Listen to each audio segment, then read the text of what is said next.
Selamat pagi, Pak Ari dan teman-teman. Sebelumnya, perkenalkan saya Yusmita dengan NIM 20 220 11029. Pada pertemuan kali ini, saya akan menjelaskan bagaimana dampak buruk jika GCG atau Good Corporate Governance ini diabaikan, serta contoh nyata melalui kasus nyata Jiwasraya. Video kali ini bertujuan untuk memenuhi tugas tata kelola perusahaan dan manajemen risiko pada pertemuan kedua. Nah, sebelum masuk ke dalam materi, di sini saya akan mengulas kembali apa itu GCG. Jadi GCG atau Good Corporate Governance ini prinsip penting agar perusahaan ini bisa dijalankan secara transparan, akuntabel, bertanggung jawab, independen, dan juga adil. Nah, jika prinsip-prinsip tersebut tidak diterapkan, maka akan timbul banyak dampak negatif. Nah, dampak-dampak buruk yang bisa saja terjadi. Yang pertama itu di sini ada korupsi dan kecurangan atau fraud. Nah, tanpa pengawasan dan transparansi, manajemen ini tuh bisa menyalahgunakan dana dan juga memanipulasi laporan keuangan. Yang kedua, hilangnya kepercayaan publik dan investor. Jadi kredibilitas perusahaan itu nantinya akan turun, investor juga nantinya akan enggan untuk menanamkan modal, dan juga konsumen mulai merasa ragu. Lalu yang ketiga, adanya penurunan kinerja operasional. Nah, perusahaan nantinya akan kehilangan arah dan proses pengambilan keputusan nantinya akan menjadi tidak efektif.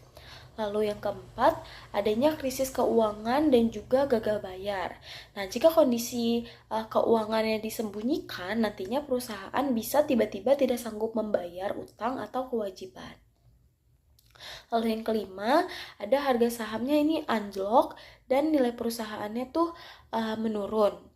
Skandal GCG ini membuat pasar bereaksi negatif, lalu harga sahamnya ini nantinya akan jatuh secara drastis. Lalu yang keenam, reputasi perusahaan akan rusak. Nah, citra baik yang sudah dibangun perusahaan selama bertahun-tahun ini bisa saja hancur dalam waktu sekejap hanya karena adanya satu kasus pelanggaran GCG. Lalu yang ketujuh, sanksi hukum dan juga pidana. Nah, manajemen atau direksi ini nantinya juga bisa dikenakan denda, tuntutan hukum, bahkan mereka juga bisa dipenjara.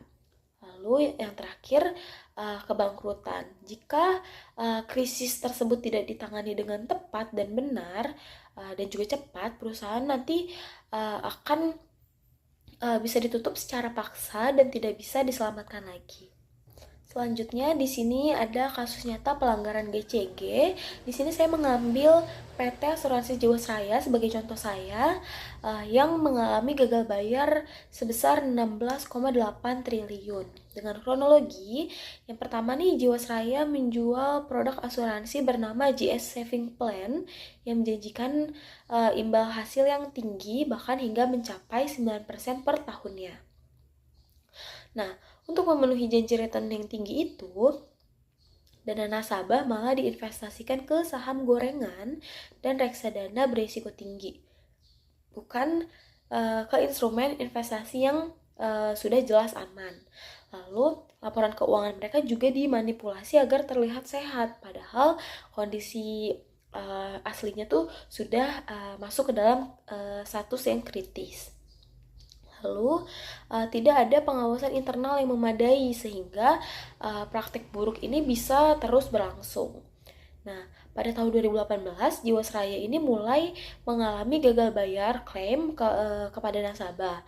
Lalu akhirnya kasus ini terbongkar dan juga terungkap bahwa kerugian negara ini sangat besar, yaitu ditaksir hingga mencapai 16,8 triliun. Nah, kasus ini menjadi contoh nyata bagaimana pelanggaran prinsip GCG seperti tidak adanya transparansi, akuntabilitas, dan pengawasan ini bisa menyebabkan kerugian besar tidak hanya bagi perusahaan tapi juga pada negara dan juga pada masyarakat. Selanjutnya ada dampak akhir dari kasus Jiwasraya.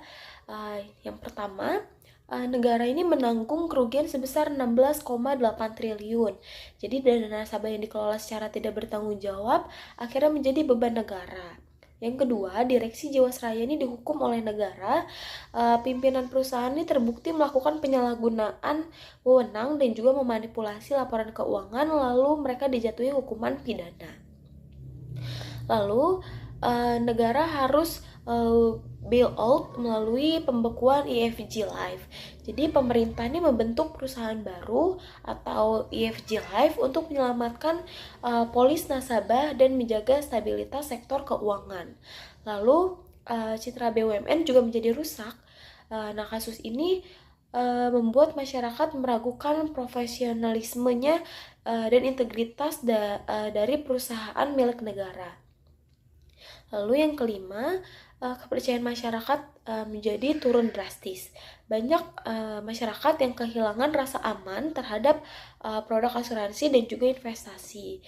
Terutama bagi nasabah Jiwasraya, mereka ini sudah merasa dikhianati karena dana yang sudah mereka percayakan justru disalahgunakan. Nah, selain itu masyarakat jadi lebih ragu mempercayai institusi keuangan, terutama yang dikelola oleh negara. Ini bisa berdampak panjang terhadap industri keuangan dan juga secara keseluruhan. Kurang lebihnya segitu saja pemaparan dari saya. Kurang lebihnya mohon maaf. Terima kasih.